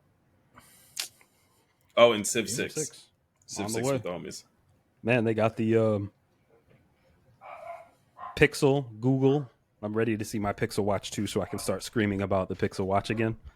I'm so excited for that. Go trade in your watch. I am. Also think about upgrading my phone too. So tech incoming. It's going to be a tech autumn, tech winter for me. I upgraded to the new Pixel phone in July. Yeah, I'm at the 6. I might go to the 8. I think I have the 7. And autumn is here, man. My favorite time of the year. The best Oktoberfest. The best beers are here, aka Oktoberfest. I was waiting. Had some pumpkin ale. I was gonna say the other day, yesterday. I have some pumpkin ale in my fridge, so I'm excited about that. Nice. Love autumn. Oktoberfest menu at Southern Yankee. Sir. Yes, sir. Everything is here. Get some schnitzel. Oktoberfest menu at you guys. I saw THC and Derby is doing their annual Oktoberfest, so that's kind of fire. And then I want to come back and I want to talk about Demon Slayer because I'm finished. Yeah. Right? We didn't get to talk about that. Back. We'll put that on the docket because we've been watching anime too. Yep. I'm glad. The boys have been watching anime. Not just me. Naruto. So like a lot of stuff happening. So like 7% through. I'm gonna watch all the filler too. Factual. And yell about it the entire time. Yep. Matt, I mean, well, I pulled up a list. I pulled up the list of filler that you can absolutely skip and filler that is recommended to watch. So I may just kind of like the mixed filler. The canon filler list. I'm gonna do that. I did that shit because you guys need to also stop attacking my personal character for not seeing Naruto. So. Well, that's not even me. First of all, the power to do that. Every time you guys meme about it and laugh really hard, and I feel left out, like it pains my heart. You guys laugh. Doesn't so it just hard. make you want to watch it? And it hurts because I also live with a person, and she watched Naruto from front to back. So when you guys laugh at me, I turn around for comfort, and she laughs at me. So I have to watch Naruto. I don't know that you could see this clearly, but this guy right here, he's watching. My man Itachi. He's I'll learn who that is one day. He knows. He's the GOAT. You'll come to know that. I'm looking forward to November. Denise is due in November. Very, very excited. Is there also a wedding anniversary? I feel like that was. Yeah, we just passed. I forgot to say congratulations. I remember that last year. It was fun. That was fun. That was a good time. Fun. Yeah, I'm looking for. That's honestly what I'm looking forward to most. Before that, Spider-Man 2. That's coming out in October, and Civ 6, like you guys are saying, Friendship with the Boys. Maybe dabble in Apex a little. I've been streaming a little bit more, not as much as I want to, but dabble in. Still streaming. Nice. Twitch.tv/ComosediceCruz. And I'm looking forward to all the time off that we're about to get to be home with baby boy, which actually wasn't a thing until recently. I didn't know that. Wait, do you get like actual time off too? Let's go. Companies taking care of their employees. Thank you, unions. Oh, yeah. Are you a part Love of that paternity leave? May I ask? We are actually we are yeah, you may ask. I'm in aviation, and ours is the only plant of the 4 that are facing each other that is not unionized. So fingers crossed for you. Not unionized. But it sounds like they're treating you okay so that you don't. But let them slip. Right. I ain't tripping over it. I will. The grass is greener, and it shits all over the automotive industry. Awesome. So I have no qualms.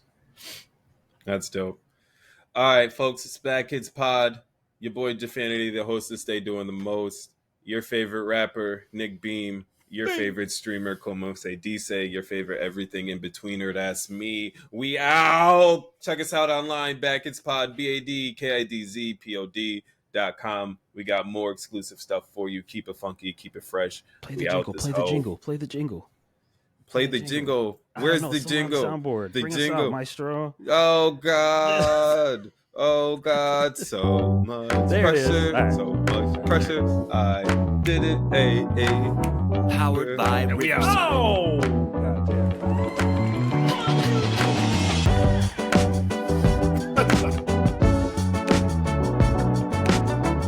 Yeah. Hey. Huh? Brought to you by BadKidzPod, VLEP production.